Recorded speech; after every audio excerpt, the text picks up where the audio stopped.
Narito po ang mga kailangan po natin sa pagbuo ng ating solar power generator. Inihanda na po natin yung ating pong mga wire, maging yun pong mga gunting, cutter at screw. Narito na rin po yung ating pong solar panel 100 watts na ating nabili.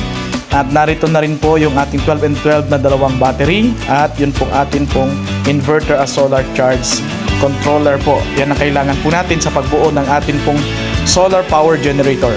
At makikita po natin dito ay dinugtungan po namin yun pong wire ng negative positive ng ating solar sapagkat maiksi kung ilalagay po natin sa bubong. Dinugtungan po natin ng wire na pang 12 volts po. At nandito na rin po yung clip. Nilagyan po namin ito ng positive wire.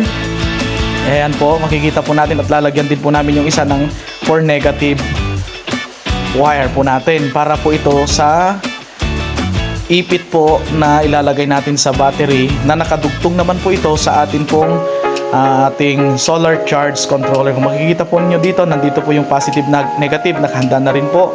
At yung dalawang butas po dyan po natin ipapasok po yan ating negative positive wire.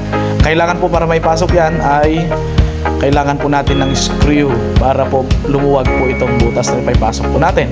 Then narito na rin po yung ating 12 and 12 na battery, nakahanda na rin po yung ating wire para gawin po natin dito ay isi-series po natin para magtulong po itong dalawang battery po yan. Yan, nakalagay na po yan. Napagdugtog na po natin. Mapapansin po ninyo yung sa positive, positive lang po siya. Negative ay sa negative lang din po siya. Ano po? Narito na rin po yung ating wire. Yan. Ayan, solar charge controller. Naka-prepared na po. Ayan, nakahanda na rin yung battery natin. Maging may iba pang kailangan po natin. Ito na po yung pagka-set up po niya. Ayan, naka-open na po yung ating pong inverter, maging yung ating UPS po na nagsisilbing parang pinaka-AVR na rin po natin. Nandyan yung battery sa baba. Karaniwan dyan sa baba ay pinepesto po yung ating battery. At ngayon po, makikita po natin gumagana po at mayroon pong makikita natin yung ating voltahe. Nakadugtog na rin po yung sa battery.